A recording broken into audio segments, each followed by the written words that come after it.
तीसरी बात आती है एसएलआर क्या है। एसएलआर की फॉर्म है स्टैट्यूटरी लिक्विडिटी रेशियो।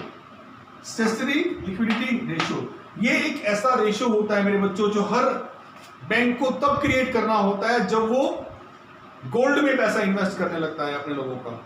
बैंक के पास दो रास्ते हैं, सीआरआर काटने के बाद एसएलआर के नंबर आता है।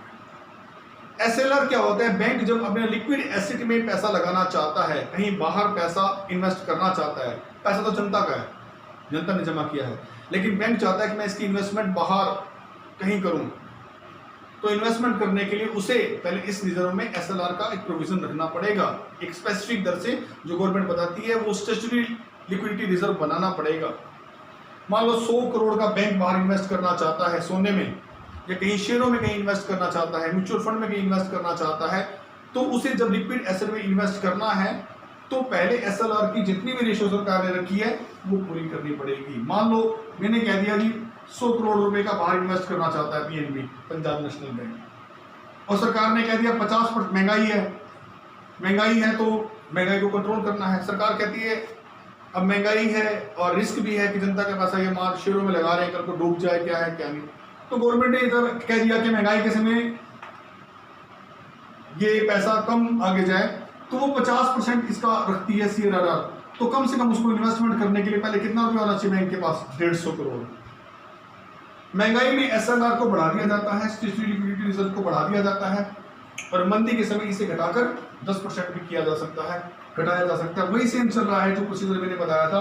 बट जब बैंक लिक्विड एसेट में इन्वेस्टमेंट करना चाहता है तो एसएलआर की शर्त आती है, स्टैट्यूटरी लिक्विडिटी रेशियो की रिजर्व की शर्त आती है। इस रिजर्व को रखने के बाद, गवर्नमेंट के नॉर्म्स पूरे करने के बाद बैंक को परमिशन मिलती है कि वो बाहर इन्वेस्टमेंट में पैसा लगाए। इन्फ्लेशन में ये रेशियो बढ़ा दिया जाता है ताकि ज़्यादा रिजर्व रखे और फिर बाहर इन्वेस्ट करें, लेकिन डिफ्लेशन में ज़्यादा जो है पैसा बाहर इन्वेस्ट कर सकते हैं, जैसा भी है वो कर सकते हैं। चौथा है open market operation. Open market operation में क्या है जी, गवर्नमेंट या आरबीआई अपनी सिक्योरिटीज को बेचता है, अपने शेयर्स को, अपनी सिक्योरिटी को, अपने बॉन्ड्स को बेचता है खुले बाजार में। ओपन मार्केट का मतलब ही खुला बाजार है। जब देश में इन्फ्लेशन होता है, देखिएगा तो थोड़ा सा समझा देता हूं, जब देश में इन्फ्लेशन होता है वो किसी वजह से है, जनता के हाथ में पैसा है इस वजह से है। आरबीआई अपनी चीजों को क्या करेगा, अपने बॉन्ड्स को, अपने शेयर को बेच देगा। बेचने से क्या होगा, जनता को एक सर्टिफिकेट मिलेगा, जनता खरीदेगी, खरीदने से पैसा कहां से कहां आ जाएगा, पब्लिक से। वो पैसा किसको आ जाएगा, आरबीआई को आ जाएगा, गवर्नमेंट को आ जाएगा। तब क्या होता है, आरबीआई जब खुले बाजार में अपने कोई शेयर, अपने कुछ बॉन्ड्स, अपनी कुछ सिक्योरिटी बेचता है तो एक सर्टिफिकेट जनता को मिलता है कि आपने इतने शेयर खरीद लिए, इतने बॉन्ड्स खरीदे, इतनी सिक्योरिटीज खरीद ली, आपकी हुई, आप ओनर हैं। तो उस समय जनता के हाथ से पैसा सरकार की तरफ आ जाता है। वो पैसा जब सरकार की तरफ आता है, जनता की परचेजिंग पावर को कम कर देता है। जनता की परचेजिंग पावर कम होती है, जनता की एडी कम हो जाती है, इन्फ्लेशन कंट्रोल हो जाता है। लेकिन जब होती है डिफ्लेशन की स्टेज, तो जो उसने सर्टिफिकेट, जो अपनी सिक्योरिटी बेची थी, जो सर्टिफिकेट उनको दिया था और पैसे लिए थे, अब काम उल्टा होगा। अब अपनी सिक्योरिटी को क्या करेगा, वो खरीद लेगा, सर्टिफिकेट वापस लेगा और वो पैसा और उसका इंटरेस्ट वापस कर देगा। अब सिक्योरिटी खरीद रहा है तो सर्टिफिकेट इसके पास आएगा और इसके पास से पैसा जनता के हाथ में चला जाएगा, डिफ्लेशन की स्टेज भी सुधर जाएगी। तो मेरे बच्चों, क्वांटिटेटिव ऑपरेशन मैंने आपको समझा दिए हैं।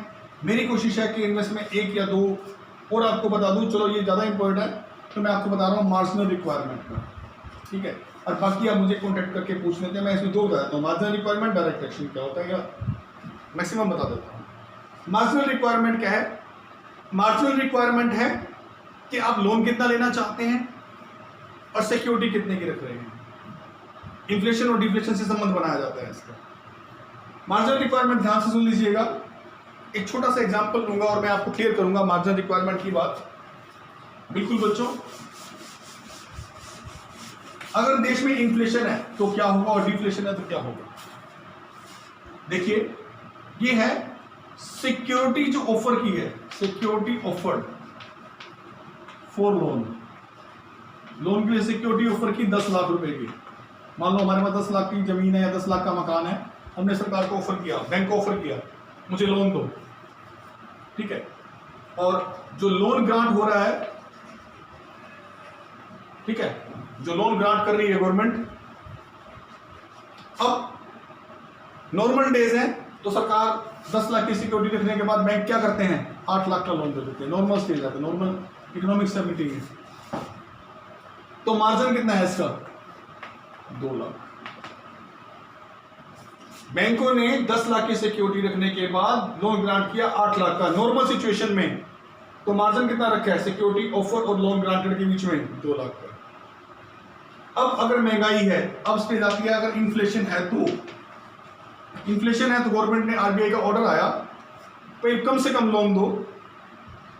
आरबीआई का ऑर्डर है, इसमें कोई मात्रा नहीं है 50% 60%, इसमें मात्राएं थी 50% थी, 10% कर दिया, 50% है, 5% कर दिया, यहाँ मात्राएं चल रही थी। यहाँ मात्राएं नहीं है, सिर्फ आरबीआई के क्वांटिटेटिव आता है कि लोन कम देने हैं।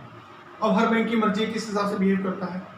अब 10 लाख की सिक्योरिटी रखने के बाद 8 लाख का लोन नहीं मिल रहा, जब महंगाई है तो ये लोन जो इन्फ्लेशन की स्टेज है, तो लोन ग्रांट कितना हुआ, तो लोन ग्रांट हो रहा है मेरे बच्चों 4 लाख रुपए का। तब मार्जिन क्या हुआ, मार्जिन हो गया 6 लाख रुपए का। मार्जिन इंक्रीज हो गया, मार्जिन इंक्रीज हो गया मेरे बच्चों, 6 लाख का मार्जिन इंक्रीज, यानी कि मार्जिन को बढ़ा दिया जाता है। इन्फ्लेशन में लोन दिए जाते हैं कम, क्योंकि महंगाई में लोन कम ही देने चाहिए, और भी कम हो सकता है। लीजिए अगर मैं यहाँ 2 लाख का कहूँगा बैंक लोन देने को तैयार है, तो यहाँ 8 लाख का मार्जिन क्रिएट कर लेंगे। लेकिन अगर इन्फ्लेशन ना होकर के डिफ्लेशन होता है, अगर ये डिफ्लेशन होता है तो क्या होता है, डिफ्लेशन अगर होता है मेरे बच्चे, तो 10 लाख की सिक्योरिटी ऑफर करी, 50,000 रुपए का मार्जिन रख के गवर्नमेंट ने कहा भाई जनता को हर हाल में पैसा देना ही देना है, मामूली सा मार्जिन रख के 50,000 रुपए का मार्जिन रख के 9.5 लाख का लोन दे दिया। देखिए कितना फर्क है, मार्जिन को घटाया या बढ़ाया जाता है, और ये फैसला आरबीआई के ऑर्डर पर होता है। और इसमें सोच मात्रा नहीं आती है पीछे से, बल्कि इसमें सोच ऐसी होती है कि बैंकों को अपने हिसाब से, अपने बिहेव से, मार्केट की सिचुएशन को देखते हुए, इकोनॉमी के हालात को देखते हुए फैसले करने पड़ते हैं। अब आ गया ये राशनिंग, मैं छोड़ रहा हूँ मेरे बच्चों, अगला करा रहा हूँ मॉरल सिचुएशन।